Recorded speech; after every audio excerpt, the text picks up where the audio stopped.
All right, what is good, ladies and gentlemen? It is the Master Reviewer back again with another review, and today we are doing a review for Ninjago Seabound, Season 14 technically, because I don't really consider, well, I used to consider the island a season of its own, but then I checked and officially it's not really considered a season, so this is Season 14, Seabound, and it is a rewatch, and at this point, these were some of the more recent seasons that I did watch before doing all these rewatches and stuff, but it is, at this point, these are some of the seasons that I kind of remember the least, to be honest. I think specifically Seabound, Crystallized, and even Master of the Mountain to an extent. I think every season before that I still had some, it was decently, I don't know specifically why the Secrets of Forbidden Spinjitzu seasons, I don't know why specifically those ones I remembered. Maybe I did end up rewatching them before doing all these rewatches for the channel, but yeah, so getting into this territory was it wasn't like I knew everything that was going to happen kind of, but it was a bit like I was being reminded of what was going on because I did forget a lot of stuff happened. So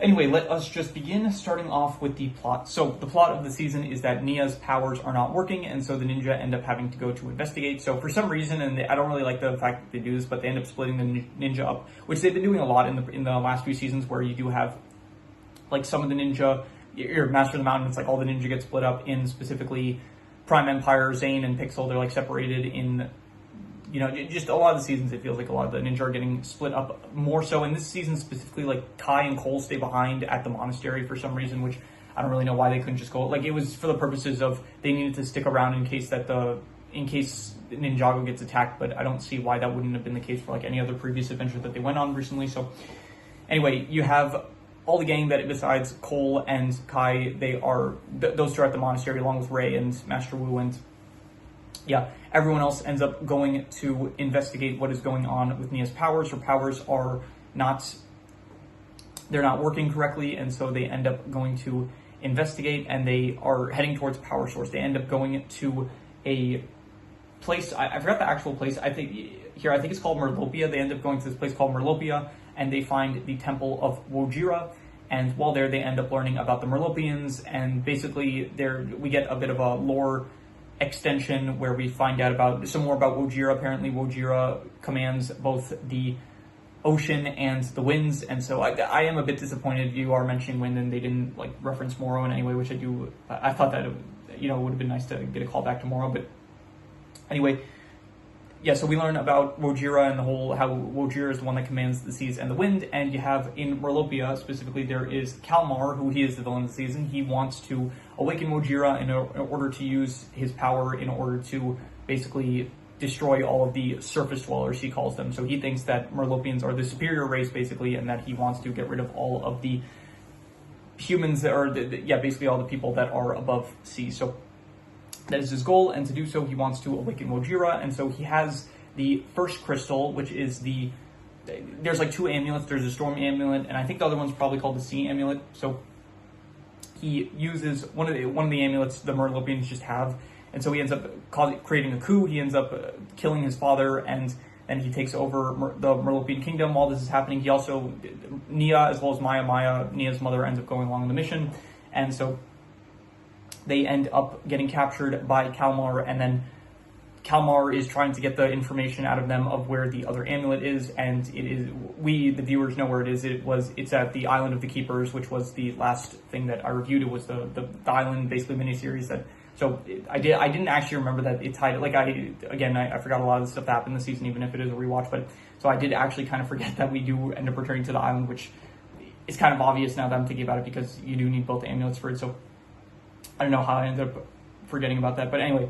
so they do end up, so Kalmar ends up finding out the information.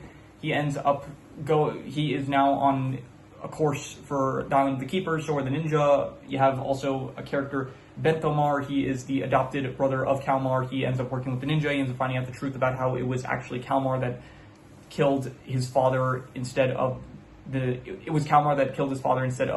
ninja adopted father, but anyway. Yeah, so now they are going to the Island of the Keepers. They managed to get to the Island of the Keepers, and then they end up finding out that the amulet that was there, it was actually a fake. In Clutch Powers, at the end of the last season, it was shown that he was trying to steal the amulet, but then it turns out he failed to do so. But in this season, we actually found out that he did succeed, and he actually swapped out the amulet for a fake, and so the rest of the season basically takes place in Ninjago City, where they are going after the Storm Amulet.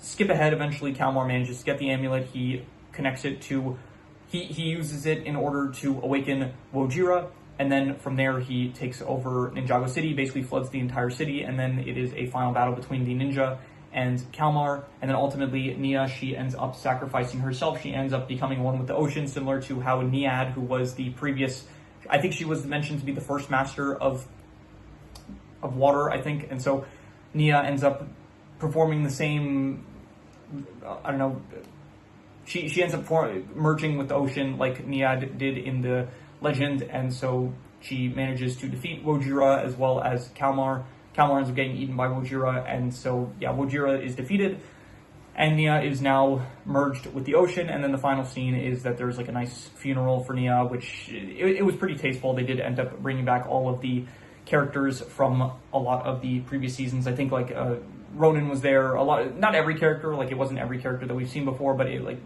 everyone that was in Secrets of Forbidden Spinjitzu, so anyone that was, like, after probably season 10 at the very least, I'm going to say. So it was nice. You saw like Unagami there. You saw, I don't know, Okino and like a lot of the characters that we've seen in previous seasons. I think Vanya as well as like some of the Geckos and Munces were there. So yeah, and that is where the season ends basically. So overall, I would give the season, I didn't really like in fact, I'll say this right now. I think the worst part about the season was definitely the first half, like of them actually up until the point that they actually get to Merlopia. It's like, oh, her Nia's powers disappear, and then all of a sudden she needs, it's like they're going underwater and they're, I don't know, just the expedition, the underwater setting of the expedition, it's like I found it kind of boring until we actually get to Merlopia. And then when the coup happens, I think after the coup, that's like when things start actually picking up the season. So overall, I'll give the plot, I'll say like I'll go like a 3 out of 5, like, you know, the usual, just 3 out of 5. It was all right. I thought that the second half, it was more interesting, I'll say, but I did not think that the first half was really that great. So yeah, in terms of, I'll get to actually, no, I'll say this now. The worst thing is, it was definitely, I would say, like, I don't know, in between when the ninja, here, from the point where Cole and Kai and the rest of them, from when they split up until when the coup actually happens in Merlopia, I think, or even to the point where Kalmar reveals his intentions of trying to wake up Wojira and Nia and Maya get captured, like, in between those points, it was just kind of boring, and it felt like, okay, we're just waiting until we actually get to the action. So that was the worst part, in my opinion, and I would give that probably, like, that section there, I would say it was, I'll go like a 4.5. I'll say it was not good. Like, I'm not going to be too harsh about it, but it was definitely not good, in my opinion. So in terms of the characters, you do have all the main ninja. Once again, it is a bit of a shame for some reason. Kai and Cole just sit back on this one, even though, like, I don't think there's been too many instances, like, at least in Prime Empire, they came up with the excuse of, oh, the video game, it would override Zane and Pixel's circuits or whatever excuse they came up with. So they came up with some sort of justification, where in this case it's like, oh, we need someone to protect Ninjago, but it's like that hasn't really ever been a factor in any of the previous missions from what I remember. So it just felt kind of weird that we're just banning two of the ninja. And yeah, Cole, honestly, this comes right after, I mean, it comes after the island, but before the island, it was Master of the Mountain, which was like the whole Cole-focused season, and then in this season, it's like you barely have Cole. And I think part of it might have been because, yeah, sadly, Kirby Morrow, after, I think it was after this season, I think this was his final season, if I'm not mistaken. Yeah, I'm pretty sure Crystallized, he, by that point, gets a new voice actor. So, yeah, sadly, Kirby Morrow did end up passing away from, I think it was cancer or something like that. So rest in peace to Kirby Morrow, the voice actor for Cole. Very, very sad that he was, you know, that he died and stuff. So, yeah, rest in peace once again. But so maybe that has to do with the fact that just Cole's like barely used this season, in contrast to like in Master of the Mountain, where he was the main character, as well as like Kai. He's also like not really a big focus. In fact, like pretty much this is another very ninja focused season. And in fact, I have been noticing that in Secrets of Forbidden Spinjitzu, they have been doing a lot of element focused seasons where you had fire, you had ice, you had mountain, you had earth, in this case you have water. Though, like for Jay, I guess they didn't go with lightning because they couldn't think of something concrete for lightning, so they went with video game. And I think video game works better than I don't know, the specific element seasons, they sometimes, we'll get to that when we get to the theme, but yeah, okay, we'll put a pin in that, we'll get back to that. So in terms of the characters, all the ninja, I think, are, you know, they're good. It's just that a lot of them are kind of underutilized this season, which is a bit of a shame. Kalmar, I did like Kalmar, honestly. Out of all of the villains in Secrets of Forbidden Spinjitzu, I think he is probably my favorite, I would say. Like, here, what do we have so far? Like, not comparing, I would say he's like, I don't think on the level as some of the earlier villains like Chen or Nauticon or Garmadon or the Overlord or anything like that, or Moro. But honestly, he does, like, kind of, he feels villainous. He feels fun and entertaining. He feels like an actual, threatening, menacing villain. And so I do think that, like, compared to either what do we have recently, the Island, Ronin just coming back for some reason as a petty criminal, that wasn't great. Yeah, the Skull Sorcerer, that was more like flair rather than actual villainy. It's like it felt like more flash than substance for his character. In Prime Empire, you had Unagami, who was good, but then again, he wasn't really a villain. He was just kind of confused. In what else did we have? We had Asphira. Asphira just didn't really work too well for me. And you had Zane corrupted as the Ice Emperor in Secrets of Forbidden Spinjitzu Part 2, aka the Ice Chapter, and then there was also Vex, who was just manipulating Zane. So I think out of all of it, like from those villains, as well as you could say Omega from Sons of Garmadon was still the original season. So anyway, point is, I think Kalmar, he is probably the best villain that there has been in a while, I think, and so definitely that was good. Bentomar, I did like Bentomar as well. He was also good, just a kind of another addition to, he's not a permanent addition to the cast, but another just character that was the adopted brother of Kalmar, so he has like kind of ties to Kalmar, and he ends up helping out the ninja. I thought that was good. You have Misdemeanor. She's like a filler villain that's just at the very start of the season, and I didn't really care for her. She was in like the very first episode, and that was it. So you had King Trimar. He was the original king of the Merlopians before he ended up getting killed by Kalmar, his son, and I thought he was like fine. He was also just a good character. Ray and Maya, they do return. They do mention a bit, they speak about season 7, Time Twins and stuff. I personally like season 7 a lot, so anytime that's referenced, it is always cool. So I like the bonding that Ray and Kai did, where it's like they were speaking very meaningful, profound words to each other about like how they had a good time seeing each other, and then it's like they're not even looking at each other, they're playing video games together. So that was fun. Maya, she was alright. I didn't really think that it was a bit like, okay, Nia and Maya, they just didn't get along, and that was it, and then eventually they learned to get along. I didn't really care for it too much, and so, yeah, but nothing bad, I would say. And anyone else that I am missing? Not really. Dareth, he makes, he's back. We haven't seen him in a while. They've mentioned, like, it recently has been doing a lot, so.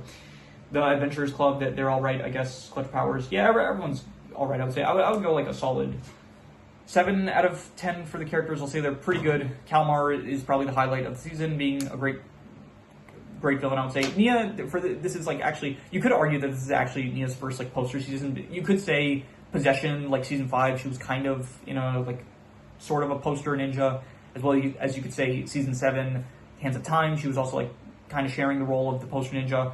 Season 6, Skybound, it's more so Jay, the poster ninja, but you could also make the argument that Nia was also like in there. So Nia definitely, I would say Nia, if anything, she definitely had a lot more of the spotlight on her compared to someone like Cole. So, but this is like the first one that she kind of has her own season of her own that's like very clearly her focus season. So I did think that it was good, I would say, and probably a bit more natural than what Cole's season kind of felt like. I did say that Master of the Mountain did feel a bit forced for Cole being the poster ninja, and I would say that they did a better job in this case with me, I would say. So, but yeah, we're kind of going out of order. That's more of theme talk. So, let's just do the theme now. I feel like we're talking a lot about the theme. The theme of the season being water and stuff, Seabound, like very much having to do with sea. It does also like kind of feel a bit like it has to do with, I don't know, if anything, maybe the island has more of like a storm kind of feel to it, and in terms of the season, I guess it does, like it also has a bit of a storm feel to it, but it is, I guess, mostly underwater and stuff.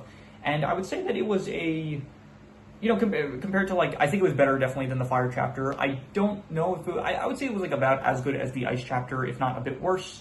And I would say, yeah, the Earth Chapter, like Master of the Mountain, it was like a fine theme, but I think this was probably better than Master of the Mountain, I would say. So overall, I would give the theme like, I don't know, I'll go like a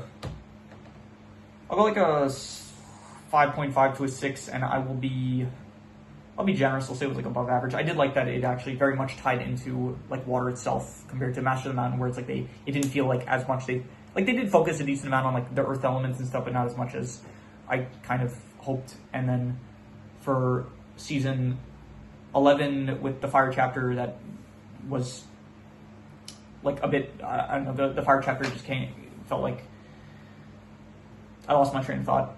I forgot what I was talking about. Anyway, the theme this season, above average. I think here I was saying that I think it's probably a bit better than the Fire Chapter. I don't think it's as good as the Ice Chapter.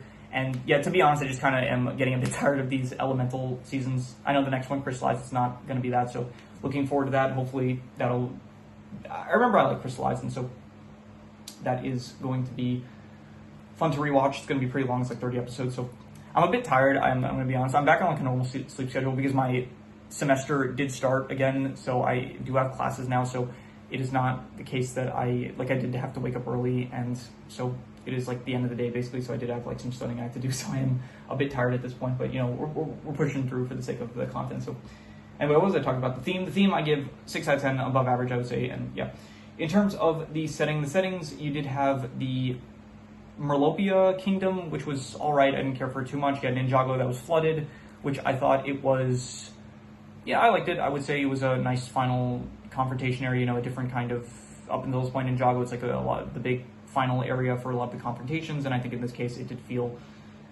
it was, you know, not one of the best, not one of the worst, I would say. Overall, you did also see the island a bit more from the last miniseries, and so I go like, I don't know, I'll go like a 5.5. I'll say it's decent settings, but not anything too great, I would say. So in terms of the art style, I'll just go the regular 6.5, I would say. Good, nothing really to mention about it. In terms of the action, there is a decent amount of action this season, especially with Kalmar. Kalmar actually had a lot of good fight scenes, I would say. And so the action, I would give a solid, a 6.5. I'll say it was good action, but yeah, there was definitely a lot of fight scenes, I would say.